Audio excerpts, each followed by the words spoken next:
Oi, continuando o nosso simpósio fantástico virtual, eu hoje estou aqui para falar de Mary Shelley. Nós já começamos, esse é o segundo vídeo da nova rodada, o primeiro vídeo foi do Alexander, e eu vou falar um pouco hoje sobre como é que a gente relaciona o monstro de Frankenstein com o que a gente conhece hoje na ficção científica como ciborgue. O conceito de ciborgue é um conceito relativamente recente. O livro Frankenstein tem 202 anos de idade. E evidentemente, quando se escreveu isso, quando Mary Shelley escreveu isso, ela não fazia a menor ideia de que isso viria a se transformar, a se metamorfosear no decorrer do tempo.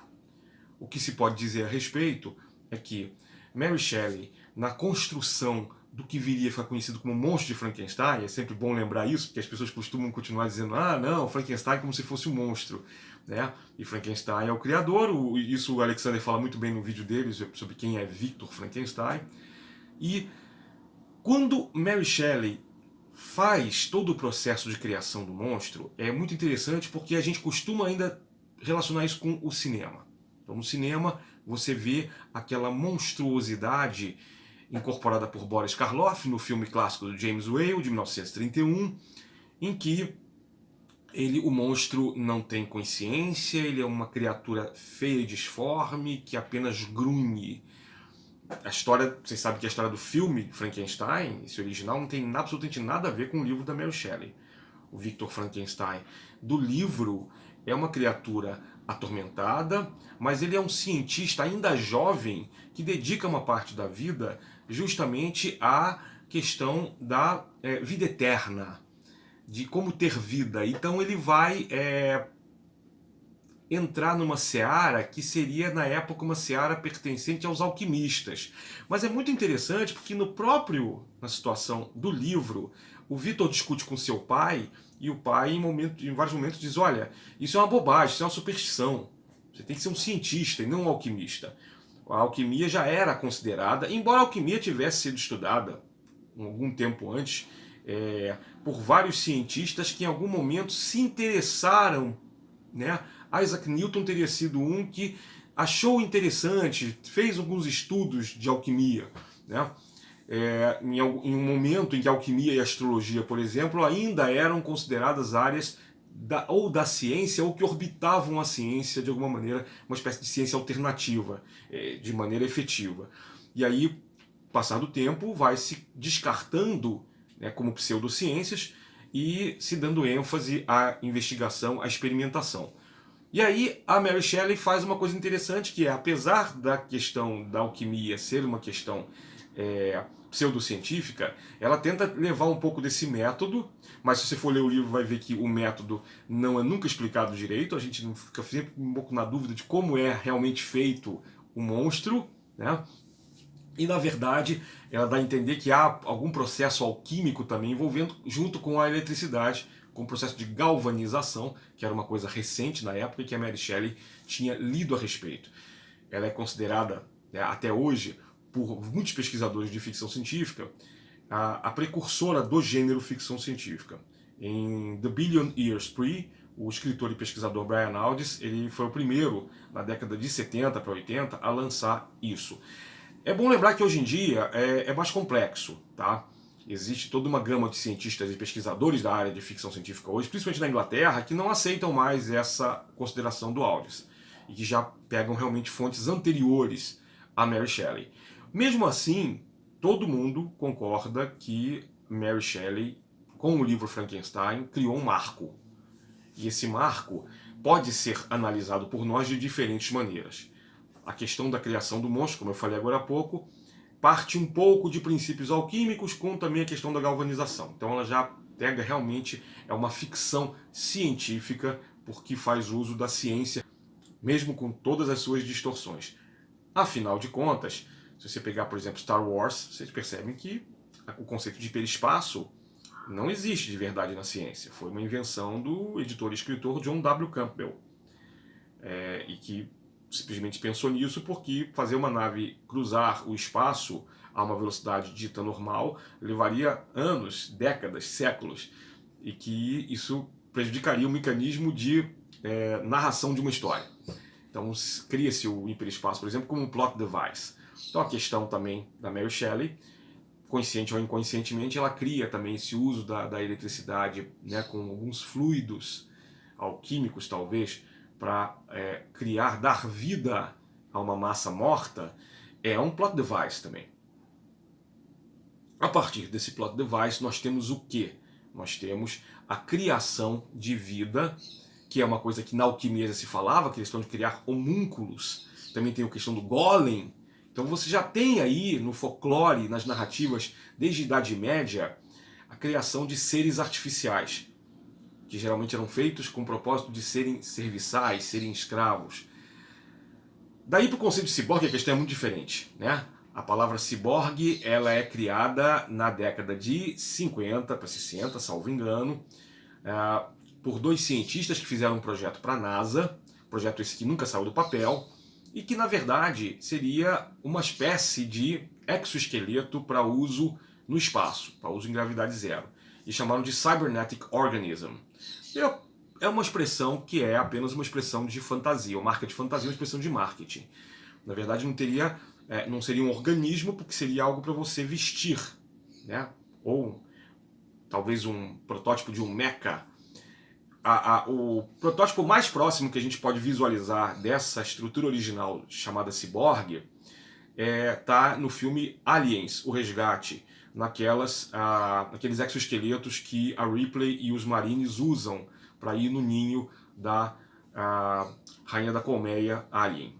Esse esqueleto, essa superestrutura, vamos dizer, né, esse exoesqueleto, seria para conferir mais força, mais resistência à pessoa que o veste.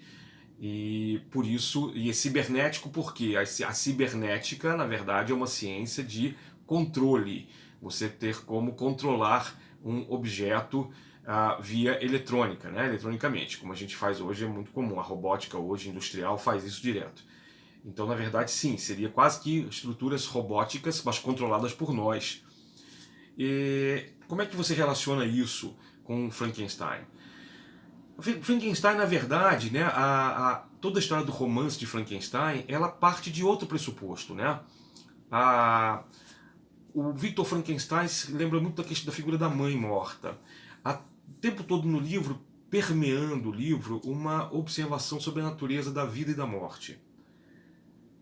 No filme Gothic, de Ken Russell, de 1982, há uma referência baseada em fatos reais. Esse filme é um filme que conta a história do encontro no Lago Genebra entre Byron, Shelley, Polidori, Claire Clairmont e Mary Shelley, na noite que deu origem à criação da narrativa de Drácula. A história é muito legal, porque, é claro, ele pega inclusive fragmentos dos diários deles, na vida real, para criar uma narrativa meio fantástica, meio que alucinógena, de eventos que você não sabe se são reais ou não, e que vão mexer tanto com a cabeça das pessoas, que vai fazer com que cada um deles crie uma obra específica, no caso da Mary Shelley, criar Frankenstein. Mas o filme também dá a entender que a questão de dar vida viria do luto da Mary, da filha que ela perdeu com o Shelley 2 anos antes, em 1816, se eu não me engano, é a noite no Lago Genebra, na casa do Byron, e em 1814 ela e o Shelley se casam, se juntam, e acho que é em 1815, se eu não me engano, que eles perdem o bebê. E esse filme faz uma interpretação de que seria uma ligação direta, que a dor dela pela perda da filha levaria ela a fazer essa narrativa também de um homem que de alguma maneira quer recuperar talvez a figura da mãe, indiretamente criando vida, conferindo vida, talvez podendo assim ressuscitar corpos, ainda que não o da mãe, e ainda que Mary Shelley não possa nunca ressuscitar a filha que perdeu.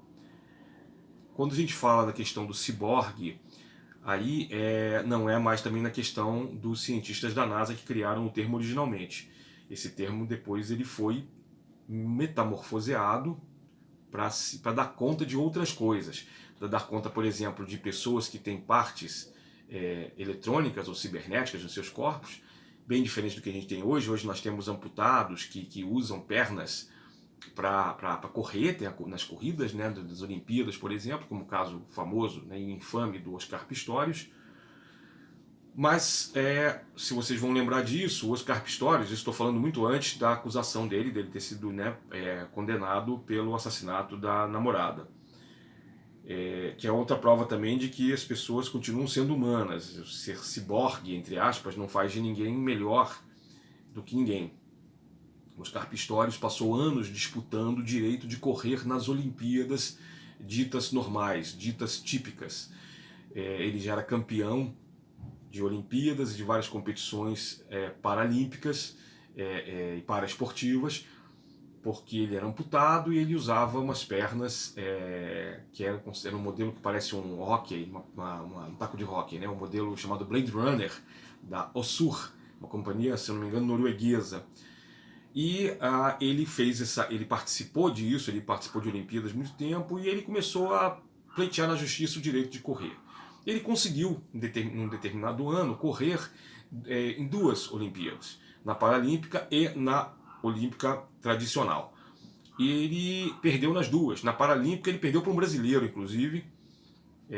Acho que ele chegou em segundo, o terceiro, e o atleta brasileiro chegou em primeiro. Os aqui usavam as mesmas pernas, os mesmos tipos de prótese. E ele também não chegou num lugar bom, não chegou no pódio na Olimpíada dita tradicional. Na época chamavam ele de atleta ciborgue, chamaram ele de ciborgue porque ele era amputado. E ele dizia, não, eu não sou melhor que ninguém, pelo contrário, eu sou amputado. Ele não se considerava melhor e ele tinha medo do preconceito, ele queria pleitear, jogar, né, correr nas Olimpíadas tradicionais para tirar a pecha de amputado. De amputado como sendo uma pessoa, né, o deficiente físico, sendo uma pessoa digna de pena. E o que é interessante, gente, a gente pensa nisso hoje em dia, quando a gente vê o ciborgue, a gente vê o ciborgue no filme. Talvez a maioria de vocês não lembre de Steve Austin, o Homem de 6 milhões de dólares. Essa é uma série baseada num livro chamado Cyborg, do Martin Caidin, que depois virou um dos produtores e roteiristas da série.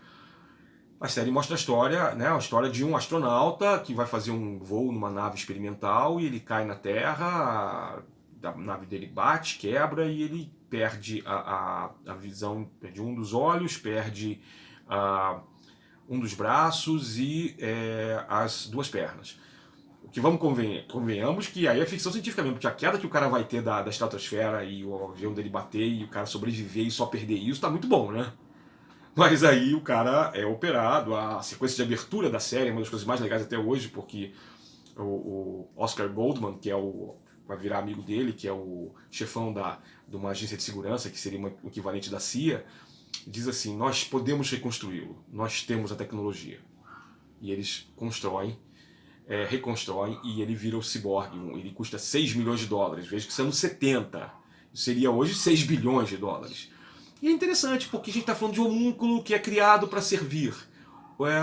Steve Austin vai ser um cara que vai ser recriado como ciborgue para servir ao governo americano como agente. E a primeira reação que ele tem quando ele acorda é: por que me fizeram isso comigo? Eu não queria que fizessem isso comigo. O pessoal diz, olha, desculpa, você é do governo americano, você agora é nosso. E ele acaba aceitando. É interessante que aquele machão nos 70, ele sempre fica meio revoltado, mas ele acaba sempre fazendo o que pedem para ele, né? E você vê que aí já tem essa relação de poder que existe também na história alquímica e um pouco na relação do ciborgue, relação de ciborgue entre aspas, né? Relação do Victor Frankenstein com a criatura. Só que o livro ainda é demasiadamente gótico e eu acho que poderíamos encarar Frankenstein, da Mary Shelley, como não exatamente o primeiro marco da ficção científica, mas eu acho que talvez o primeiro marco da ética na ciência. A partir do momento em que Victor Frankenstein não sabe lidar com aquilo que ele criou, e ele foge da criatura, e deixa a criatura solta no mundo. A partir daí realmente vira uma narrativa muito gótica, porque a criatura é tabula rasa, que é uma mentalidade muito século XVIII, ainda se imaginar que um indivíduo que nasce né, dessa maneira é tabula rasa e que mas ele sozinho ele consegue adquirir a linguagem, que é um processo que até hoje se estuda e ninguém sabe 100% de certeza como é que a criança faz a aquisição de linguagem, embora você tenha métodos educacionais sempre cada vez melhores, mais sofisticados, mas ninguém sabe exatamente como surge a ponte inicial que faz a criança entender signos, símbolos, transformar isso em significado e conhecimento dentro da sua mente, que é fascinante, é uma coisa que a gente vive estudando. E aí ela já resolve problemas, não, é tábula rasa, mas ele rapidamente aprende, enquanto a pessoa interessante, dá uns livros para ele, o cara vai lendo e vai aprendendo a linguagem. Aí você ignora isso, mas ao mesmo tempo é fascinante saber que a escolha, né, que a criatura faz, consciente ou inconscientemente, dos livros que ela pega, como O Paraíso Perdido, de John Milton, Os Sofrimentos de Jovem Werther, do Goethe, para entender o seu lugar no mundo e, ao mesmo tempo, assumir que é uma rejeição, que é uma figura rejeitada pelo pai. E que tudo que esse monstro quer é ser aceito pelo pai. Que é uma questão muito interessante também, levando em conta a relação também tumultuada que Mary Shelley teve com o Percy Bysshe Shelley, que na verdade casou com ela e rapidamente se desinteressou, tinha amantes, assim como a primeira mulher dele, ele ignora a mulher se afoga e se mata, né, hoje a figura do Shelley é bastante controversa, é bastante atacada, com razão, porque ele seria a figura hoje do macho tóxico. E que, felizmente, Mary Shelley conseguiu até certo ponto, até onde pôde. O Shelley morre alguns anos depois, ela sobrevive por muito tempo. Mary Shelley consegue dar a volta por cima de maneira primorosa. E hoje, Mary Shelley é muito mais famosa que Shelley, que embora Percy Shelley tenha poemas muito bons e que ainda são estudados nas escolas, principalmente britânicas, não há dúvida nenhuma de que Mary Shelley conseguiu muito mais que Percy merecidamente. A figura do monstro de Frankenstein fica no nosso imaginário de tal maneira que ainda hoje ela se desdobra de várias maneiras, vindo a chegar de forma indireta na figura do ciborgue, sobre a qual eu falei para vocês agora há pouco. Eu me despeço aqui agora, esperando que vocês tenham gostado. Por favor, não deixem de conferir os outros vídeos, tantos que já foram feitos com Bram Stoker e com Drácula, quanto esses que nós estamos começando a fazer agora sobre Mary Shelley. Não vamos falar só de Frankenstein. No meu próximo vídeo eu vou falar um pouco também de The Last Man, assim como nossos queridos amigos Alexander Meireles da Silva e Nikellen Viter. Aliás, esse vídeo está sendo passado no canal da Nikellen, então por favor assinem o canal dela e depois, tendo um tempinho, assinem o meu canal Terra Incógnita e o canal do Alexander Fantástico Cursos. Muito obrigado pela atenção e até o próximo programa.